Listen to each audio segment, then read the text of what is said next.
नमस्कार। चलिए आज बात करते हैं ज्योतिष की एक बहुत ही कह सकते हैं रहस्यमयी और शक्तिशाली ताकत के बारे में। एक ऐसी छाया जिसे हम सब राहु के नाम से जानते हैं। एक तरफ देखिए दुनिया के कुछ सबसे कामयाब लोग, मुकेश अंबानी, शाहरुख खान, इन सब ने अपनी कामयाबी की सबसे ऊंची उड़ान राहु के दौर में ही भरी है। और फिर दूसरी तरफ इसी राहु को जोड़ा जाता है जिंदगी के सबसे अंधेरे कोनों से, जैसे कि नशा, भ्रम और पूरी तरह से अराजकता।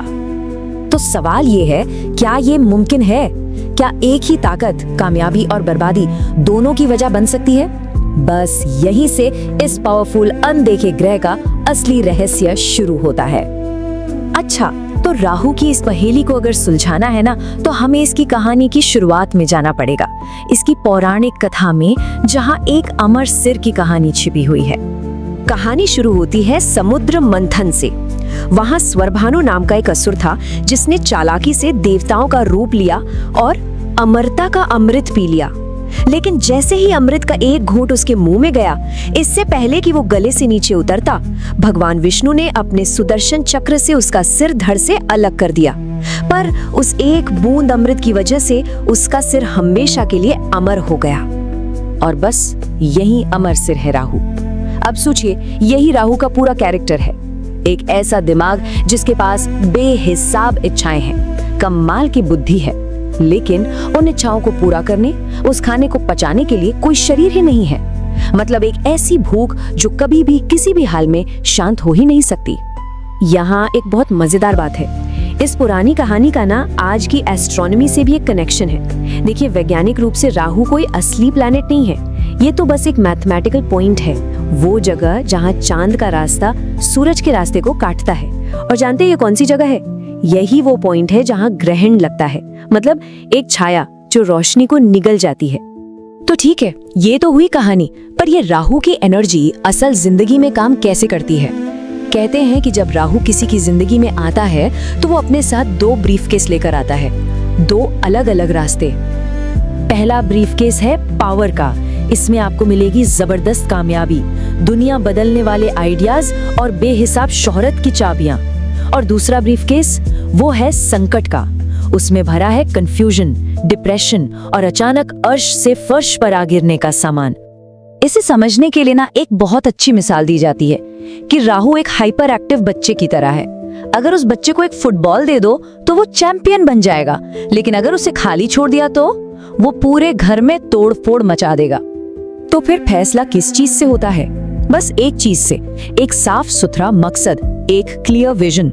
अगर इस जबरदस्त एनर्जी को एक बड़े लक्ष्य की तरफ लगा दिया तो ये कमाल कर देती है, और अगर इसे कोई दिशा नहीं मिली तो यही एनर्जी सब कुछ तहस नहस कर देती है।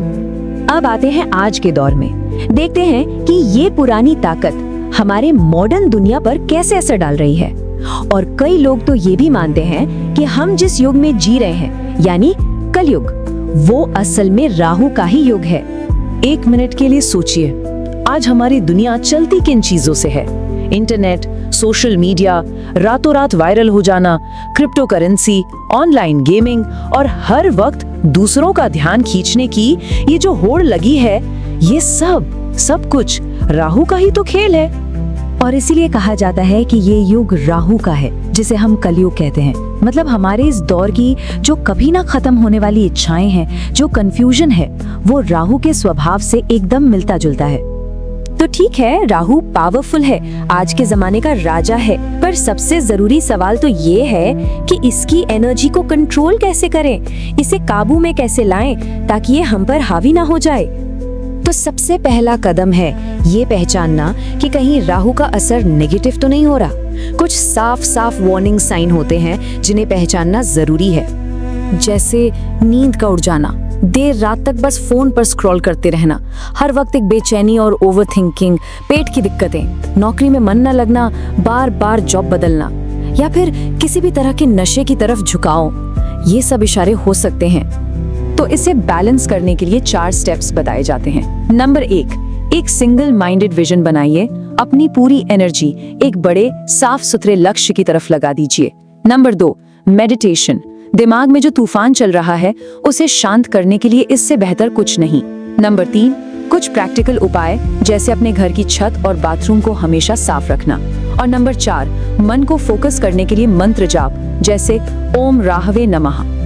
एक और ट्रेडिशनल उपाय है जिसके बारे में काफी बात होती है। एक नारियल को अपने सिर के ऊपर से घुमाकर कहते हैं कि वो आपकी नेगेटिव एनर्जी सोख लेता है और फिर उसे बहते हुए पानी में छोड़ दिया जाता है। तो आखिर में सबसे जरूरी बात क्या है? यही कि राहु न तो अच्छा है न बुरा, वो तो बस एक बहुत पावरफुल एम्पलीफायर जैसा है। आप उसमें जो भी डालेंगे, चाहे वो आपकी मेहनत हो या आपका आलस, वो उसी को कई गुना बढ़ाकर आपको वापस दे देगा।